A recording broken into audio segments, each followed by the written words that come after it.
Video শুরুতেই বললাম আমার প্রচণ্ড ঠান্ডা লেগেছে বৃষ্টিতে ভিজে, এই জন্য আমি ভয়েসটা ক্লিয়ারভাবে দিতে পারলাম না। সবাই একটু ক্ষমা দৃষ্টিতে দেখবেন। সো হ্যালো এভরিওয়ান, আসসালামু আলাইকুম। অনেকেই বিয়ে বাড়ির স্বাদে বাবুচিদি স্টাইলে চিকেন রোস্টটা করতে পারেন না। আজকে আমি খুবই কম খরচে, খুবই ঝটপট, একদমই পারফেক্টলি বিয়েবাড়ির স্বাদে চিকেন রোস্টটা করে দেখাবো। সো এখানে আমি 6 পিস চিকেন নিয়েছি, আগে থেকে ধুয়ে কেটে একদম চালনিতে ঝরা দিয়ে নিয়েছি। এখন আমি একটা মিক্সিং বলে নিয়ে নিচ্ছি সবগুলো চিকেনের পিস নিয়ে। আমি এখানে লেবুর রস আর লবণ দিয়ে ভালো করে মেখে ম্যারিনেট করে রাখবো। তো ফার্স্টে আমি এখানে নিয়েছি লবণ আর আস্তে একটা বড় লেবু নিয়েছি। এখন আমি 1 চা চামচের মতো লবণ দিয়ে দিলাম আর দিয়ে দিব লেবুটা পুরোটা চিপে। আমি বড় একটা লেবু নিয়েছি, ভালো করে রসটা দিয়ে ভালো করে এটা মেখে ম্যারিনেট করে রাখবো 2 ঘন্টার জন্য। চিকেনটা যদি ফার্স্টে এইভাবে লেবু আর লবণ দিয়ে ম্যারিনেট করে রাখেন সেক্ষেত্রে রোস্টটা খেতে অনেক বেশি সুস্বাদু হয় আর অনেক সফট হয়।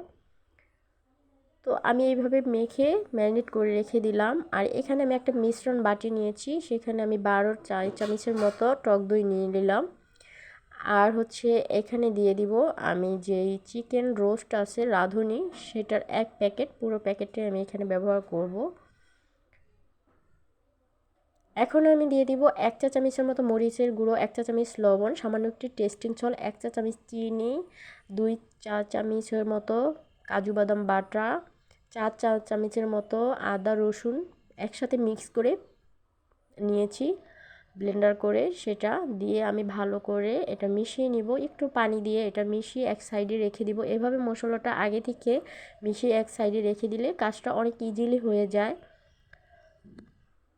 মশলাটা মিশানো হয়ে গেছে, এক সাইডে রেখে এখানে প্যানে আমি অনেকগুলো তেল দিয়ে অনেকগুলো পেঁয়াজ কুচি দিয়ে নিলাম। পেঁয়াজটা আমি ব্রাউন করে ভেজে নিব, কারণ এই পেঁয়াজগুলো আমি বেরেস্তার জন্য নিচ্ছি। আর বেরেস্তাটা সবসময় খেয়াল করে একটু ভাজবেন যাতে বেশি কালো না হয়ে যায়, সেক্ষেত্রে তিতো হয়ে যাবে। এই কালারটা চলে আসলে তুলে নিতে হবে। তো আমি এক এক করে সবগুলো বেরেস্তা তুলে নিচ্ছি যাতে তেলের মধ্যে একটুও না থাকে, 2-1টা থাকলে কিন্তু পুড়ে যাবে, তিতো হয়ে যাবে, রোস্টটা খেতে ভালো লাগবে না।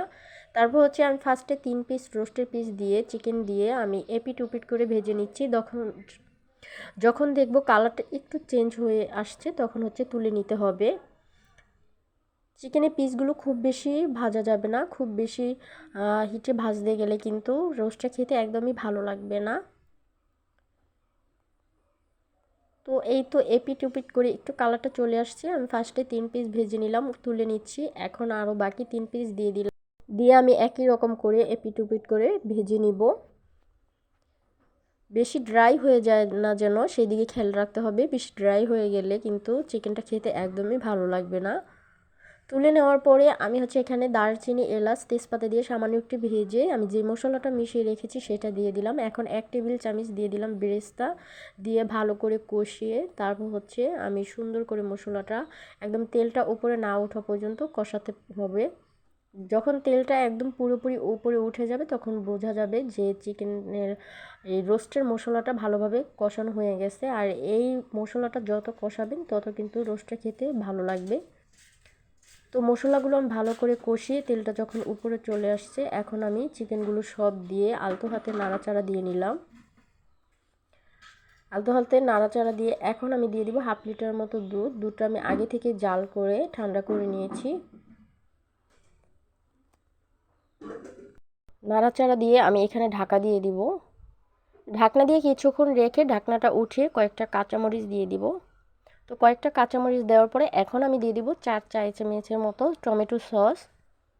সস দিয়ে আবার আমি একটু নাড়াচাড়া দিয়ে একটু ঢাকনা দিয়ে দিচ্ছি। ঢাকনাটা উঠিয়ে আমি আর ঢাকনা দিব না, একদম চুলার আঁচটা লো আঁচে রেখে আমি পুরোপুরি চিকেনটা এভাবে রান্না করে নেব। যেহেতু চিকেনগুলো একদমই সিদ্ধ হয়ে গেছে, জাস্ট একটু তেলটা উপরে ওঠার জন্য আমি চুলার আঁচটা লো আঁচে রেখে দিব।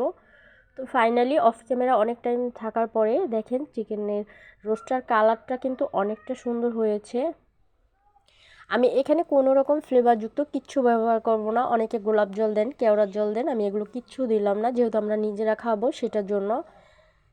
পরবর্তীতে আমি কিছুটা বেরেস্তা দিয়ে আলতো হাতে নাড়াচাড়া দিয়ে এটা আমি নামিয়ে নিব। ফাইনালি হয়ে গেছে, এখন আমি এটা নামিয়ে নিব।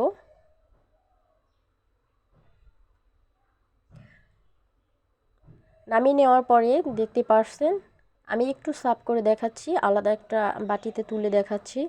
আসলে আমার চিকেন এই রোস্টার কালারটা কিন্তু অনেক বেশি সুন্দর আসছে। এখানে লাইটের কারণে হচ্ছে কালারটা মানে যে ফাইনাল লুকটা সেটা বোঝা যাচ্ছে না। সো কোনো ব্যাপার না, একটু বুঝে নেবেন আপনারা। সবগুলো চিকেনের পিস তুলে আমি একটু ঝোলটা দেখাচ্ছি কতটা লোভনীয় আর কতটা ঘনত্ব হয়েছে। আসলে আমি ঝোলটা একটু বেশি রেখেছি, কারণ আমার বাসার সবাই পোয়ারোটা দিয়ে এই রোস্টের ঝোল দিয়ে খেতে খুব বেশি পছন্দ করে, এজন্য আমি ঝোলটা একটু বেশি রেখেছি। দেখতে পারছেন ঝোলের কালারটা। তো ফাইনালি চিকেন রোস্ট রেডি। আপনারা বাসায় এভাবে খুবই কম খরচে খুবই ঝটপট চিকেন রোস্টটা করতে পারেন। সত্যি অনেক মজা, অনেক দারুণ হয়েছে। সো আল্লাহ হাফিজ।